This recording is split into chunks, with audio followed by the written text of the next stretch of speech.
Было ли у вас такое? Вот рисуешь с референсами, и все окей, работа выглядит нормально. Но стоит создать новый холст и попробовать нарисовать что-то из головы, то все, это мрак. Скетч кривой, анатомия поплыла, и вообще ничего внятного не получается. Ну или получается, но качество гораздо хуже, чем если бы ты рисовал с референсами. И в этот момент ты думаешь, блин, ну я же так долго рисую. Почему я не могу нарисовать даже гребаную голову? Почему мне приходится перерисовывать ее 1000-7 раз, прежде чем она начнет выглядеть приемлемо? Если вам знакома эта проблема, то добро пожаловать, присаживайтесь, наливайте чаек, накладывайте покушать. В этом видео я расскажу вам о вещи, на создание которой мне понадобилось 14 лет. В Азкабане. Моя проблема заключалась в том, что мне всегда было трудно рисовать без референсов. А еще я не понимала, почему. Хотя я рисую так долго, у меня такие кривые и страшные скетчи.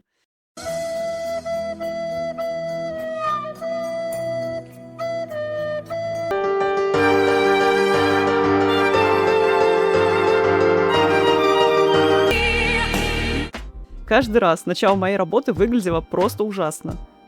Я старалась вытягивать свои наброски до приемлемого уровня через поэтапную детализацию и всяческие уточнения. Перерисовывала позу на более правильную, лицо на более симпатичное, и так много-много раз, пока все не перестанет быть кривым. Но мне порой попадались художники, которые могли быстро и сразу симпатично скетчить, притом просто из головы, даже не имея под рукой каких-то рефов. И в целом, по скиллу, если сравнивать наши финальные полноценные иллюстрации, как мне кажется, мы были плюс-минус на одном уровне. Поэтому я не понимала, почему у меня так не получается. Эта мысль не давала мне покоя. Я чувствовала, что что-то критически не так. Есть что-то неправильное в самой базе того, как я рисую. Но я не могла понять, что это. Я пробовала разные методы, чтобы улучшить свой навык, типа стадики, рисование анатомии по памяти или быстрые скетчи с таймером в 30 секунд. Но ничего из этого не дало мне какого-то ощутимого результата. По крайней мере, в голове у меня как будто ничего не изменилось. Блок 2. Суть открытия. Но однажды я смотрела видео художницы, которая, по ее словам, рисует вообще без референсов. И рисует, кстати, очень круто, поэтому моему мозгу трудно принять то, что до такого уровня вообще можно дойти без вспомогательных картинок. Так вот, видео, кажется, было про стиль, и в нем она произносит такую фразу. Я вообще не использую референсы в своих работах, потому что мне нравится самой додумываться, как устроены разные вещи и как они работают. Возможно, не точная цитата, но смысл был таким. И тут меня прямо-таки вштырило. Я сидела, таращилась в монитор, уже не слушала подкаст художницы и, наверное, выглядела как этот кот с загрузкой из мема. В этот момент я жестко осознала, что же было не так все это время. А именно, я использовала референсы неправильно. И вообще я неправильно рисую, вообще все неправильно делаю. Да, я знала, что референсы не надо срисовывать. Не стоит, например, брать какую-то позу и в точности ее повторять, включая ракурс, композицию, расположение в кадре, не добавив при этом от себя ничего нового, не сделав творческого переосмысления и так далее. Это будет скорее похоже на создание копии, чем на использование референса. Я также знала, что при использовании референсов нужно включать голову и думать, анализировать их и вообще осмысленно подходить к рисованию. И мне казалось, что именно это я и делаю. Я осмысленно подхожу к рисованию, я пытаюсь запомнить, что и откуда растет, если речь об анатомии, и как оно вообще работает. Но оказалось, что все это время я не понимала, что же означает это ваше анализировать, что значит думать. Блок 3. Старый подход на примерах. Вот как я работала раньше. Я рассуждала так. Я же не знаю, как выглядит, например, вода. Поэтому мне нужен референс с водой. Или я не знаю, как выглядит огонь, поэтому найду референс с огнем. Я не знаю, как выглядит книжный шкаф. А посмотрю-ка я фотографии с книжными шкафами, заодно вдруг какой-то дизайн прикольный встречу. И тут проблема в том, что я даже не пыталась решать все эти задачи сама. Я не пыталась начать рисовать воду и включить мозг, попытаться вспомнить, как там вообще выглядит жидкость, как она отражается, какими свойствами обладает. Нет, я ничего этого не делала, я сразу лезла смотреть фотки. В идеале найти такие фотки, которые хорошо подходят моей иллюстрации, чтобы было похожее освещение и похожий ракурс. Ведь вода может выглядеть очень по-разному. Откуда я могу знать, как она будет выглядеть в какой-нибудь условной пещере, если у меня на руках, например, только референс с водой, освещенный ярким солнцем? Я старалась подбирать те референсы, которые были максимально близки к тем сюжетам, которые я рисую. Таким образом, я пропускала этот этап анализа и продумывания. И когда я работала с таким референсом, я часто, по сути, занималась бездумным переносом каких-то решений к себе в работу. Но я, конечно, пыталась сделать это обдуманно, пыталась анализировать. Вернее, мне казалось, что я анализирую, но по большому счету, мне кажется, я занималась запоминанием. Это не было включение мозга, это не был процесс мышления, и это не была попытка понять и разобраться в том, как все работает. Это было что-то очень поверхностное. Блок 4. Настоящий анализ. Пример с подсвечником. И вот, когда я все это осознала, я решила попробовать по-другому. Приведу пример из недавнего. Мне надо было нарисовать подсвечник. Тот, на который нужно поставить свечку, чтобы можно было носить ее в руке. Я смутно помнила, что у этого подсвечника есть какая-то ручка, наподобие той, что есть у кружек. Но как именно выглядит вся конструкция, куда что крепится, я не знала. И на этот раз я решила не бежать и смотреть сразу референсы, а попробовать как будто бы самой изобрести подсвечник. Я рассуждала как-то так. Окей, это подсвечник. Значит, что здесь должно быть? Во-первых, здесь должно быть какое-то крепление для свечи. Хорошо. Свеча вставляется в какую-то выемку. Что дальше? Наверное, когда свеча горит, то она тает. Логично. И эти капли куда-то будут капать. А значит, у этого подсвечника должно быть какое-то донышко, куда будет собираться воск. В моих смутных воспоминаниях о подсвечниках они имели какую-то форму маленького вытянутого блюдца. Видимо, за этим и нужна такая форма, потому что там скапливается воск. Так, что еще? Ручка. Как-то ведь нужно держать этот подсвечник, а значит, куда-то нужно прилепить ручку. Ну и вот таким образом я заставила свой мозг работать. Заставила его вспоминать, как работает этот предмет. А то, что я не помнила, я попробовала просто логически додумать и сделать по-своему. И как итог, то, что я придумала, в целом получилось похожим на правду. Блок 5. Корень проблемы. Я не думала. И после того, как я осознала вот эту вещь с анализом, я наконец поняла, что упускала все это время. Я все это время смотрела на готовые решения. Кто-то уже придумал за меня, как это крепится, если это какая-то одежда. Или как это работает, если это механизм. Какое у этого устройство и дизайн, если это мебель, например. А все, что делала я, это пыталась запомнить все это и перенести к себе. Я не думала самостоятельно. Лишь сейчас я могу сказать, что мое понимание процесса анализа было на каком-то недостаточном уровне. Я думала, что я думаю, но я не думала на самом деле. И я даже не осознавала этого. И вот теперь, придя ко всем этим мыслям, я прям почувствовала, что да, это оно. То, чего мне все это время не хватало. И забавно, что после этого осознания мой мозг стал подкидывать мне некоторые обрывки фраз от крутанов из разных интервью, где они уже выражали эту мысль. Например, очень часто я слышала фразу, что нужно анализировать и продумывать, или не нужно брать готовые решения. Но до меня, не доходил истинный смысл этих слов. Я думала, что то, что я делаю, это и есть анализ, а фраза «не брать готовые решения» — это, скорее всего, что-то относящееся к дизайну или чему-то подобному, к придумыванию оригинальных образов. Но сейчас я полагаю, что это относилось вообще ко всему процессу рисования. Скорее всего, это был совет о том, что не нужно брать результат чужой интеллектуальной работы, а нужно пробовать своим умом и своей фантазией проделать эту работу, чтобы получить свой результат. И только потом, когда ты столкнулся с трудностями, например, ты уже выжал максимум из своей памяти и фантазии и понимаешь, что тебе нужны дополнительные материалы, вот только тогда можно посмотреть, как ту или иную проблему решали другие. Или как то, что ты рисуешь, выглядит в реальности. И что самое важное, не нужно искать чужие решения до того, как ты попробуешь поискать их сам. Короче, я имею в виду, что не нужно смотреть референсы перед работой. Нужно смотреть их уже после того, как ты столкнулся с конкретной проблемой и понимаешь, что, дальше уже просто некуда. Это все. Это твой потолок, и тебе нужны дополнительные материалы для изучения, чтобы ты мог двигаться дальше. Блок 6. Пример с ящиком. Чтобы лучше выразить свою мысль, я попробую показать это на примере с ящиком. Представим, что мне нужно нарисовать деревянный ящик. В прошлом мой пайплайн выглядел бы примерно так. Первое. Я бы нарисовала общую форму для ящика, типа вот он будет примерно таким и примерно здесь располагаться на холсте. А вот здесь у него какие-то палки-балки, не помню, как они там точно выглядят, нужно поискать рефы.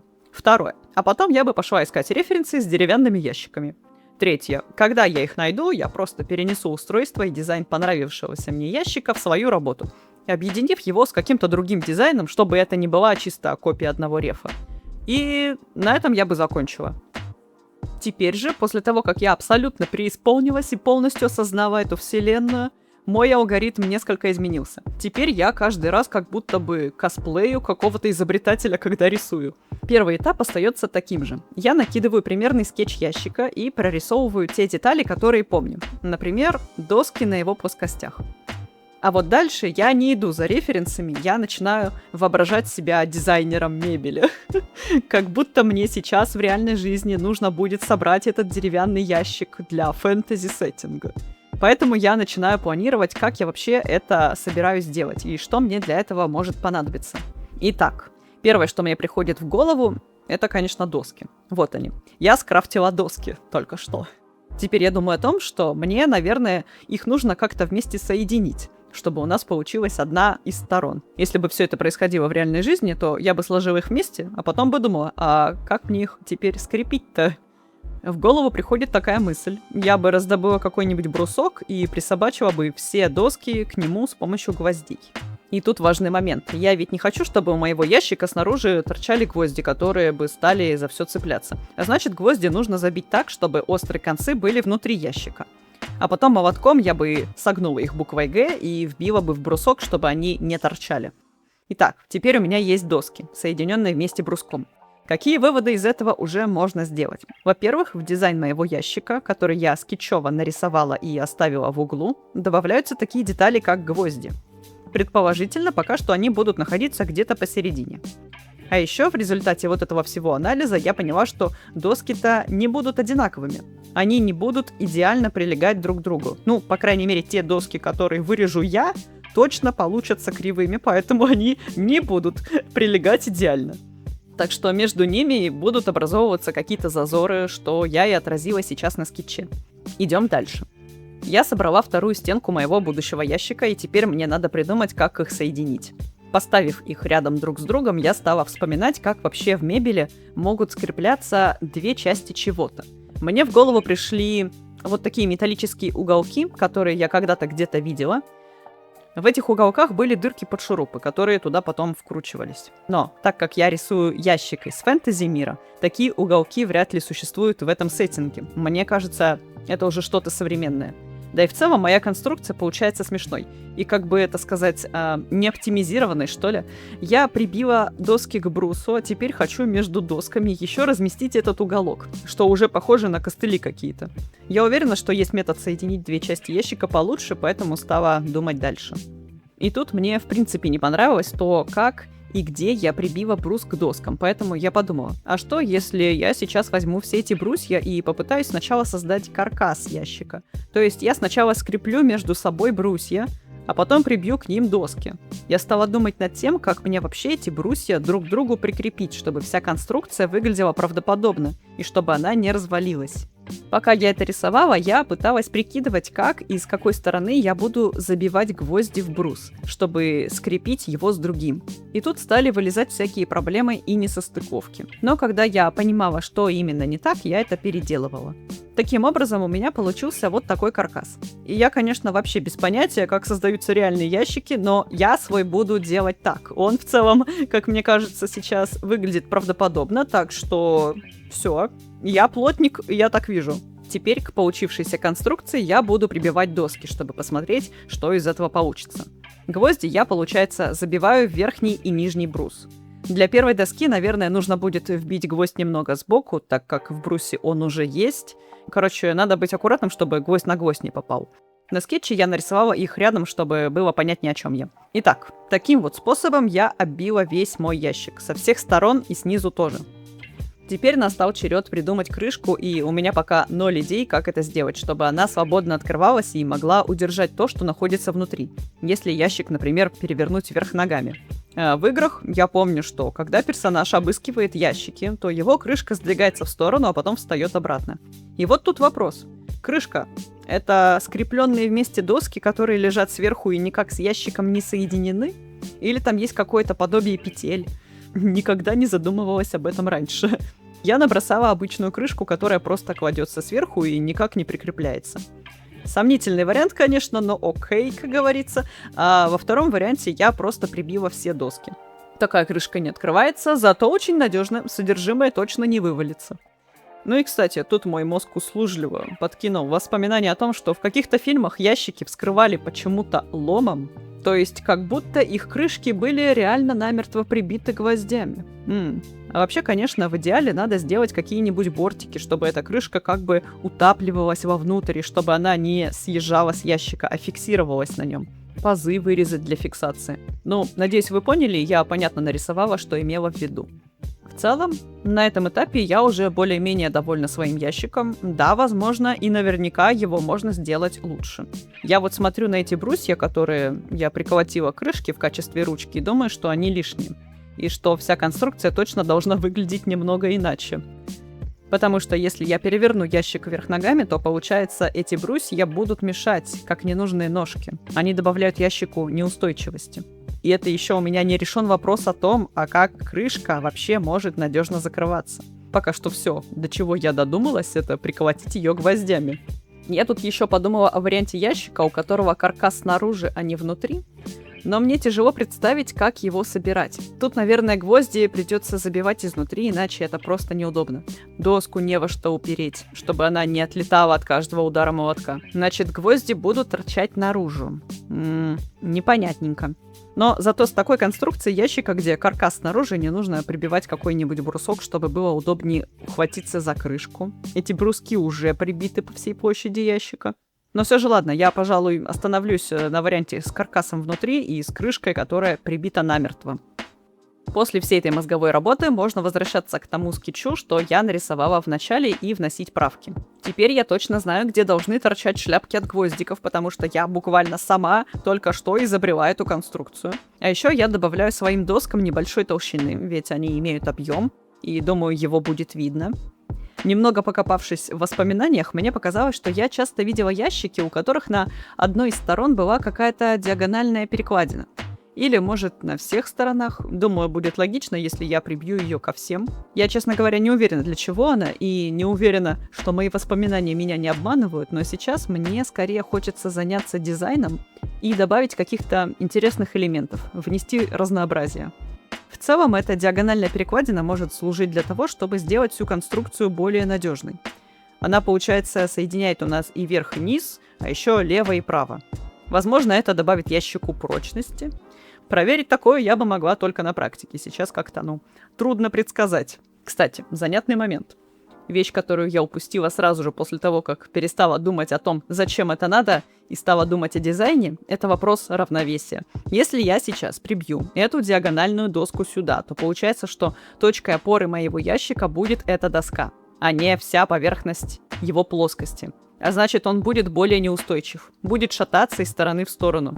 Поэтому я решила попробовать прибить аналогичные доски сверху и снизу. Но получается, они должны заканчиваться до вот этой диагональной перекладины, что выглядит как-то странно. Короче, вот уже на этом моменте я поняла, что дальше все.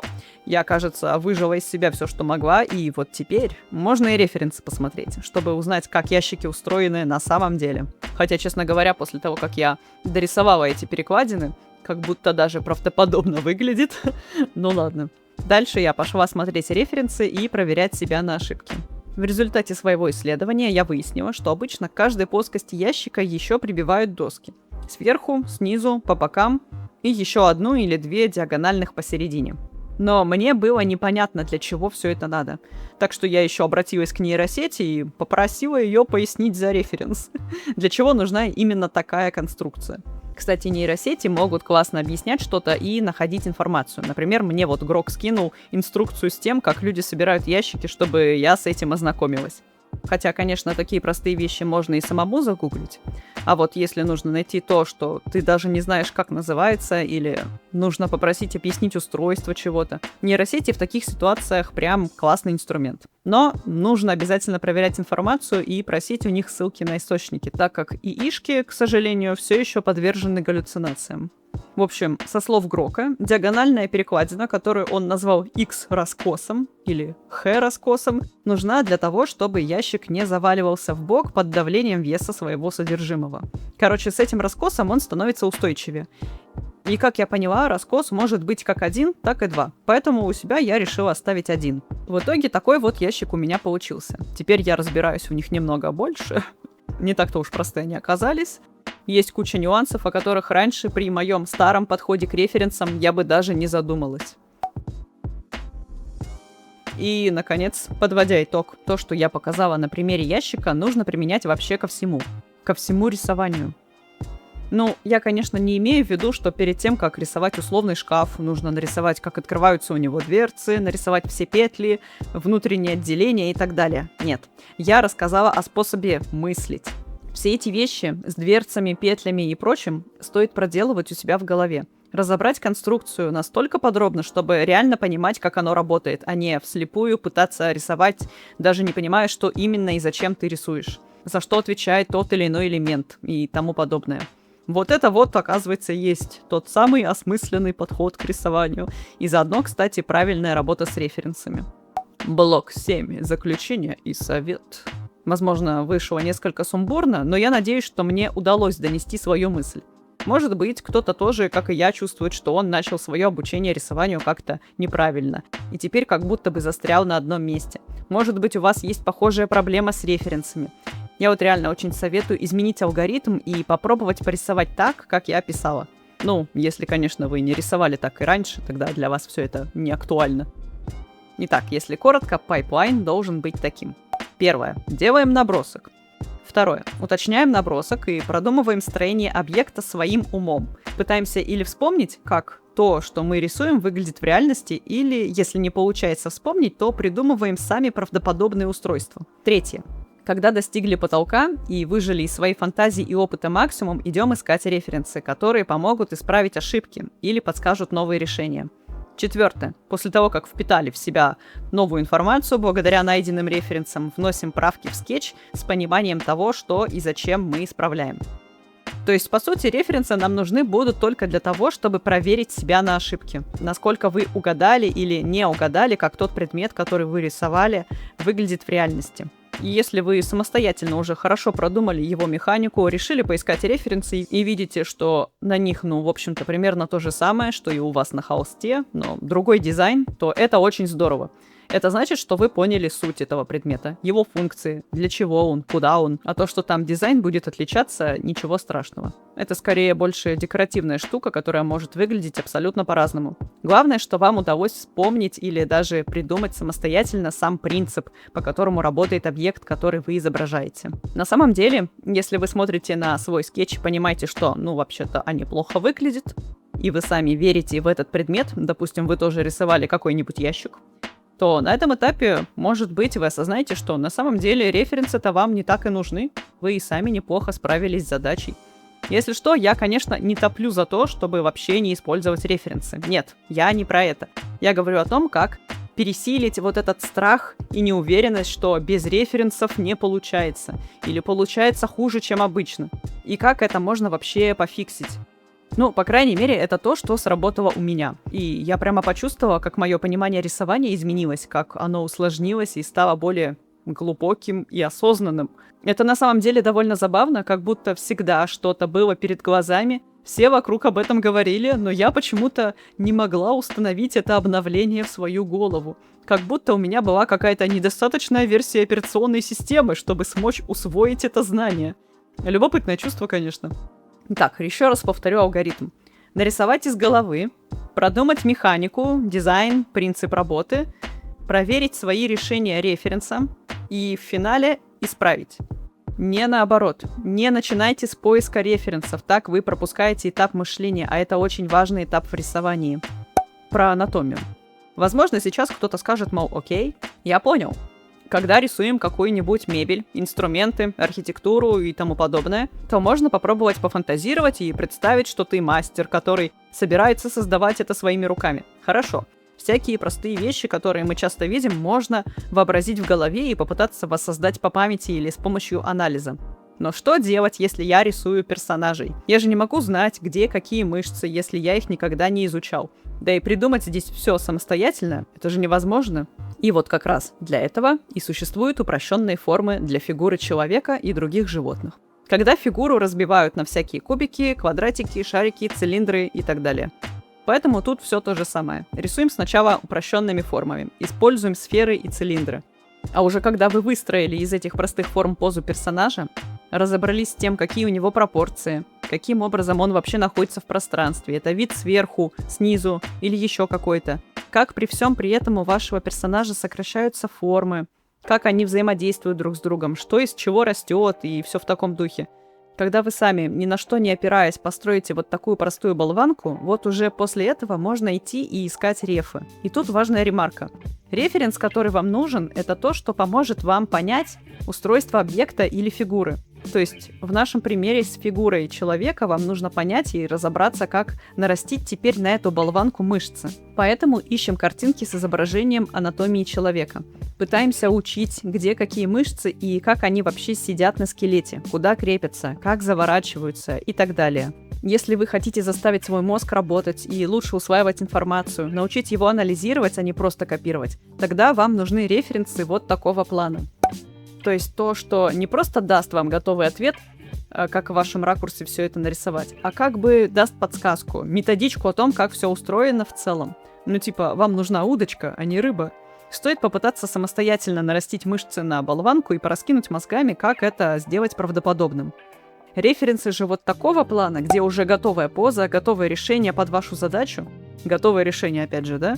Теперь я понимаю смысл. Что называется, садись и срисовывай. Как по мне, такие референсы нужно использовать в самом конце, когда ты уже сам все построил, и теперь тебе нужно проверить себя на ошибки. Если использовать такие референсы в самом начале, то вы просто скипнете этап анализа и сразу перейдете к бездумному копированию. Даже если вам кажется, что вы делаете это не бездумно. Может быть, вы немного меняете позу и в целом экспериментируете, но нет, это не сработает. Мозг умнее. Проверено.